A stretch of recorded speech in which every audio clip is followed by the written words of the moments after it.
Thank you. So I'm Keith Linker. I'm with the Central Orange County chapter of CCL. And we're lucky today to have Kathleen Treseder. No, say that. Treseder. That's how I heard it the second time. She studies ecosystems that are endangered by climate change, including Alaskan forests, Costa Rican cloud forests, and California shrublands. She's a professor in the Department of Ecology and Evolutionary Biology at UCI. That's a mouthful. She earned her PhD from Stanford and was elected a fellow of the Ecological Society of America, and is also a fellow of the American Association for Advancement of Science. Her research has been covered by the Orange County Register, the New York Times, NPR, National Public Radio, and Discover Magazine. Let's give her a warm welcome.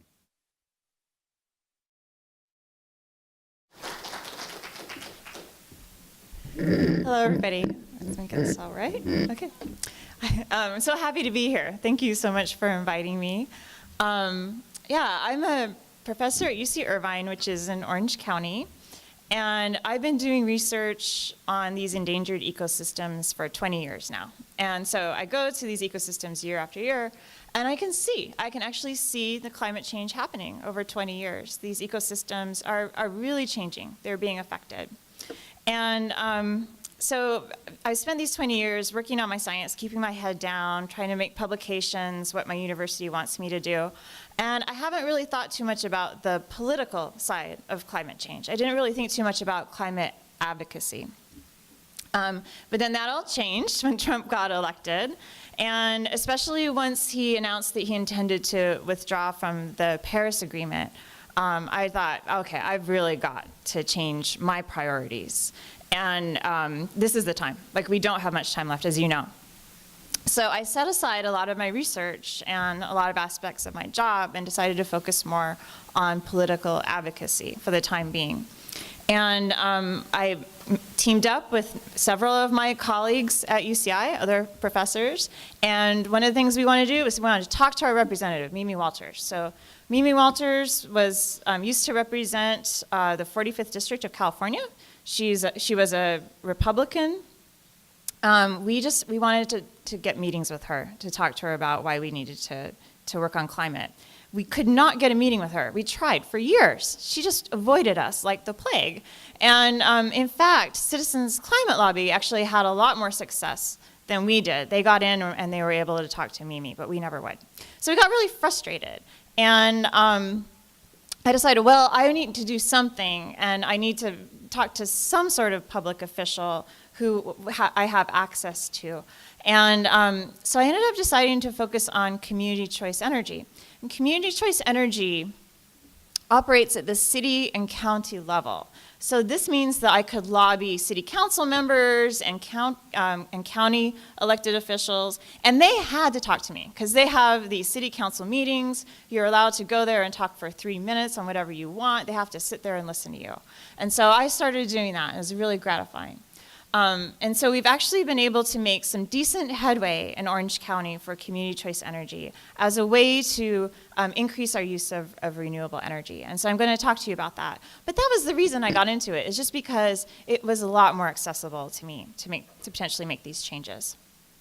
Okay, so I'm going to tell you a little bit about why we're particularly concerned about energy sources in relation to climate change. So first of all, as we know, we're changing climate, and when we don't use renewable energy, that adds to the climate change. But also, the climate change itself causes power insecurity. So as temperatures rise, especially in Southern California, where we're already fairly warm, people need to use their air conditioners more and more.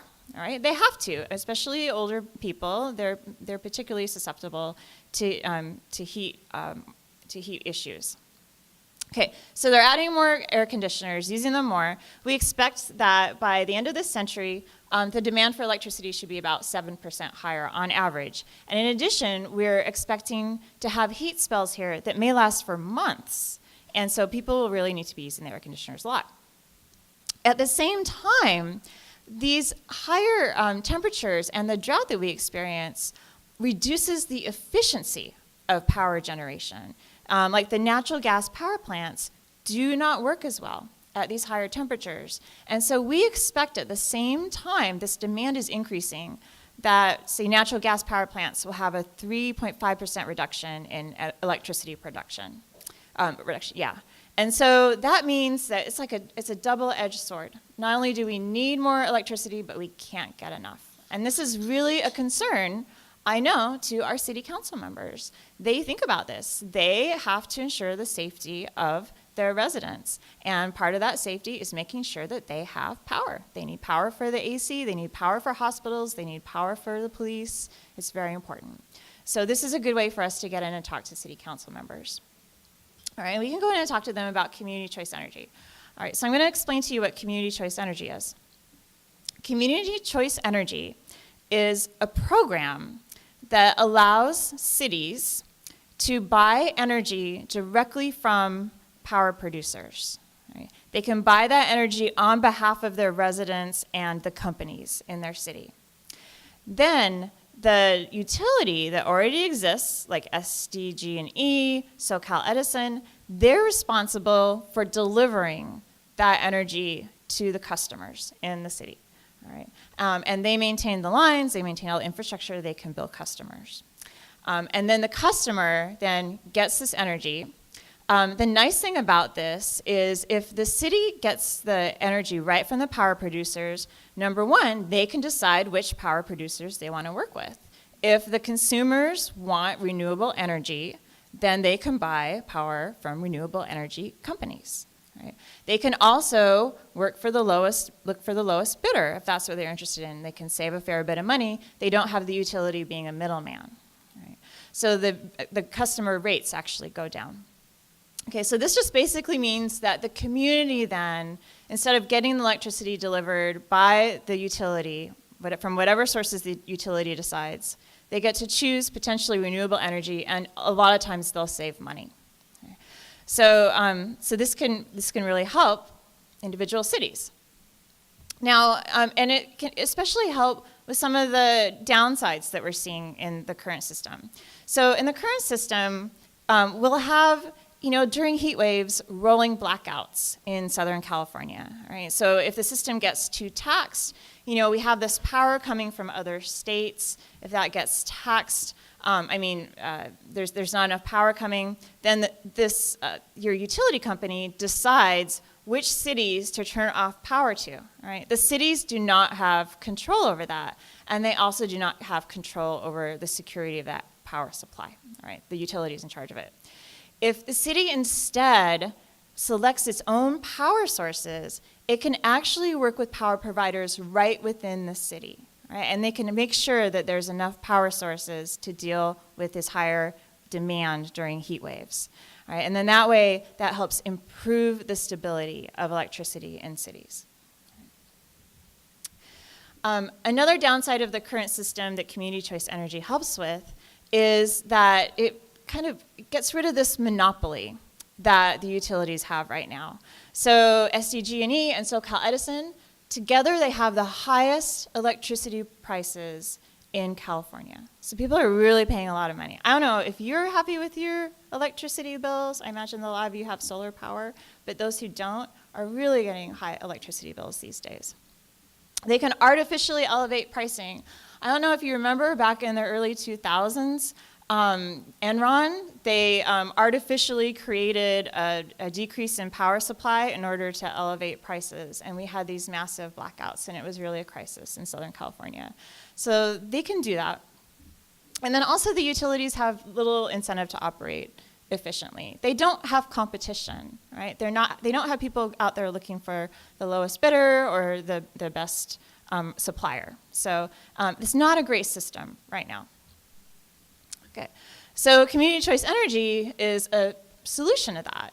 So we can actually, the idea is that if cities are able to buy their own power supply, they might be inclined especially to invest in startup companies that are local. So that way, this revenue stays within the city. And they can, if they want to, especially support renewable energy suppliers. And so, for instance, they could set up these solar farms near a college campus or a school. This is one that's near a college campus. And then they have their own energy supply. That is not vulnerable to maybe a heat wave or a forest fire happening elsewhere that might affect the transmission lines. They have it right there. In addition, this is a good way to facilitate renewable energy, right? So right now, the utilities, they get to decide where they get their power, and they don't even need to really tell us where they get their power from. But if the community chooses it, they can directly decide renewable energy, and so the community can approach the city council members and make requests. So this is a request from Maverick, a fourth grader in Irvine, and he says, "Dear Mayor of Irvine City, we would like you to try to start using wind or solar energy. Not saying you have to, but it will help the environment." And so this is great. And I can tell you that the ability for the citizens to directly ask for this from the elected officials makes a difference.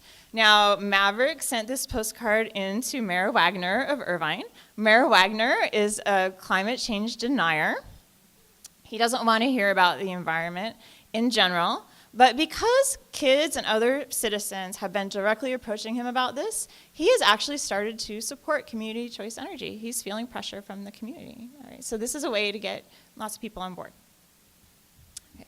And in addition, what's really nice about community choice energy, and one of the reasons that I started working on it, is that it has bipartisan appeal. All right, so there's the renewable energy issue that is very helpful for me, but also there are a lot of good Republican talking points for this plan. So here are some benefits. One, you have local control. All right, who doesn't like local control? Do you really want to be beholden to some random company out there? Freedom of choice for the customer. That's very appealing from what I can tell to Republicans. The customers also can opt out. In community choice programs, if they want to stay with the utility for whatever reason, they can say, yeah, we don't want to deal with that. So they have a lot of choice. There's competition in the marketplace that drives prices downward, always a good thing. We have local jobs and economic developments, always helpful, and provides potential cost savings to businesses. So businesses are getting on board with this. And so what this means is that you can go into a diehard climate denier Republican mayor and talk to them about these points and sell him on this, and you don't even need to mention the environment or green or climate even once, right? And it's been working so far. I'm so pleased with it. Okay. And we have been getting bipartisan support for this program. And so here are, working in Orange County, here are a few of the elected officials who've really gone on record as being strong supporters of community choice energy. And you see we have even a couple of Republicans already. Now, one of them is Chris Murray, and I just wanted to highlight her. She has been very, very helpful with us. Our citizens group, we started up a group called OC Clean Power, and she has been helpful with us from the very beginning. She has helped us with strategies for lobbying. She's told us the talking points to use. She tells us the landscape of which elected officials to approach in the area. And I really appreciate that she's reaching out across the aisle. And she actually came and gave a keynote lecture in a climate solutions summit that we held at UCI last year. She's that invested. And so I really appreciate that she's doing this. And so far, this has been going fairly well. And in Orange County, you really have to have bipartisan support to get something to happen. Okay, so now a lot of people want to know, how do you pay for community choice energy? The nice thing about community choice energy does not require any taxes or anything like that, no government subsidies. It's all revenue-based. All right, so basically, there's an existing revenue stream. You have customers who are buying power. Instead of paying the power company a lot for that power, they simply pay the community choice energy program for it for cheaper. So, in addition, cities, they don't need to do the hard work of going out and looking at energy suppliers and getting bids or setting up contracts. They can just hire firms to manage the program. There are quite a few firms around who specialize in this, and so the cities don't need to be experts. They don't need to put that time into it. And the money that they save from the lower energy prices can be used to hire this firm. Okay. All right, so now how can this help renewable energy use? Well, so far the programs that have been set up in California have been very, very focused on renewable energy. And they usually will have a package that they offer to consumers that is even 100% local renewable energies. So here's an example of some packages in Sonoma County. Sonoma County has had a long-running community choice energy program. So when customers go to look at their bills, they have the choice of, say, option 1, which is 42% renewables. With option 1, they save something like 4% over their previous rates. They can pick option 2, though, 100% local renewables. And there, the price is about even with what they were paying the utility before. And they don't really see a big cost. So this means that there's just a lot of choice, and people can buy power aligning with their values. It is a decent way to try to green the grid for power. Now, another nice thing about this is that cities can use the revenue they generate to start greening the transportation sector as well in their cities. So the deal is that right now, because the utilities are charging so much money for power, when the cities take over, they can reduce the rates for the customer, but they still can make a fair bit of money off this revenue. So even small cities can make now millions of dollars a year. So they can invest that extra revenue into perks for people who are using green transportation. And so just to give you an idea, Sonoma customers, they actually get paid to charge their electric vehicles. The money comes from this revenue, from community choice energy. And they get extra rebates on electric vehicles. So in Sonoma, you can go, if you're a community choice energy customer, you can go to one of the dealers in Sonoma and you can buy an electric vehicle for $9,000. It's unbelievable. And that extra money is subsidized by the revenue from the community choice energy program. And so I know that, for instance, I've been talking with the Irvine City staff, and they say that they're very concerned about greening our Irvine transportation sector, and they're asking us to find ways to do that and ways to incentivize customers and companies, and this is one way to do it. All right, so how is this program looking so far in Southern California? Well, the nice thing is that it's actually already established in quite a few places, so it's a known entity. All right, so here's the Southern California landscape. We actually have a decent coverage of community choice energy programs already in Southern California. So right here, the orange sectors, that's where there's an operational community choice energy program. And right here, where we are in LA, it's community choice energy. And it's just barely getting started up, but it's very exciting. A ton of customers, a ton of cities within the LA region. We also have particular cities and areas in San Bernardino and Riverside that are operational. And then also the city of San Diego has a community choice energy program that's just getting online, and it's really exciting. So there's actually a lot of consumers right now in Southern California that are covered by community choice energy, and they're choosing to buy renewables. Now, the county of San Diego is investigating. If they decide to do community choice energy, that's an even huger group. Right? So we're working hard in San Diego to try to have that happen, the county. You'll notice here that, I'm from Orange County. There's nothing there in Orange County right now. We call ourselves the hole in the donut. All right? There's community choice energy all around us, but we just haven't done it there yet. So that's one of the reasons we're lobbying so hard for city councils to consider this. And right now, we're making actually good progress. There's 5 cities that have commissioned feasibility studies for community choice energy. And so they're just waiting for them to come back. Usually after the city gets a feasibility study back, they see how much money they will make, and they usually decide to do it.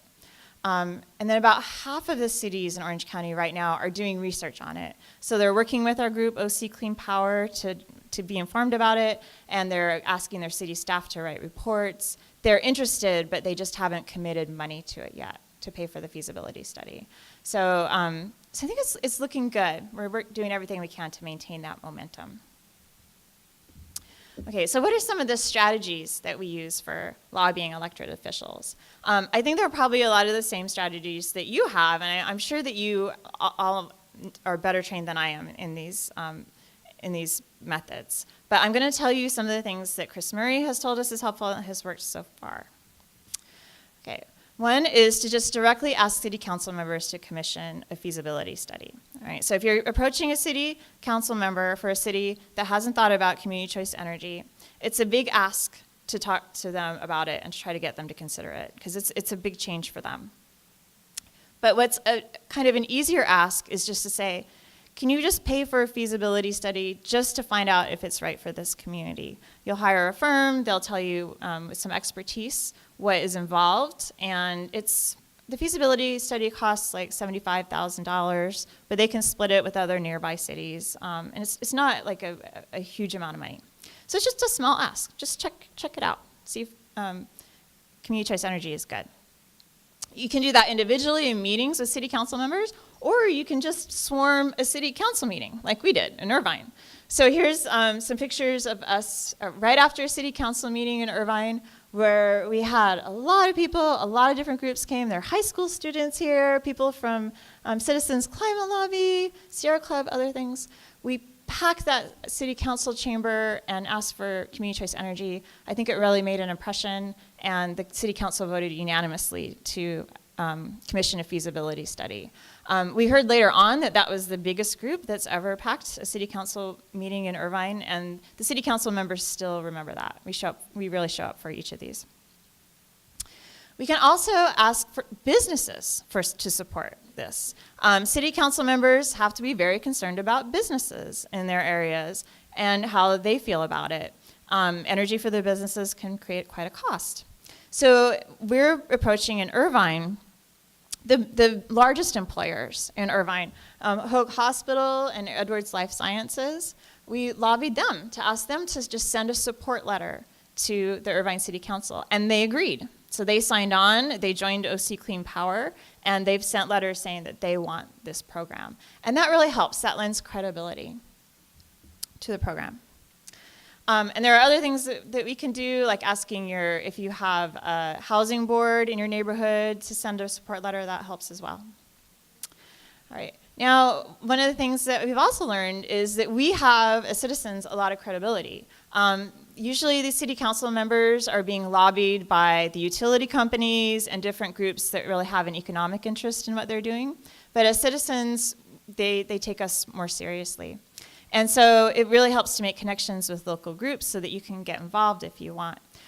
There's a lot of local groups that are already on the case. You don't have to reinvent the wheel. They've already got a strategy. They can just get your work done. So for example, if any of your chapters are interested in being involved, or any of you as individuals, I recommend that you go to check out the California Alliance for Community Energy. And this is kind of a grassroots advocacy group that's set up, it's statewide in California.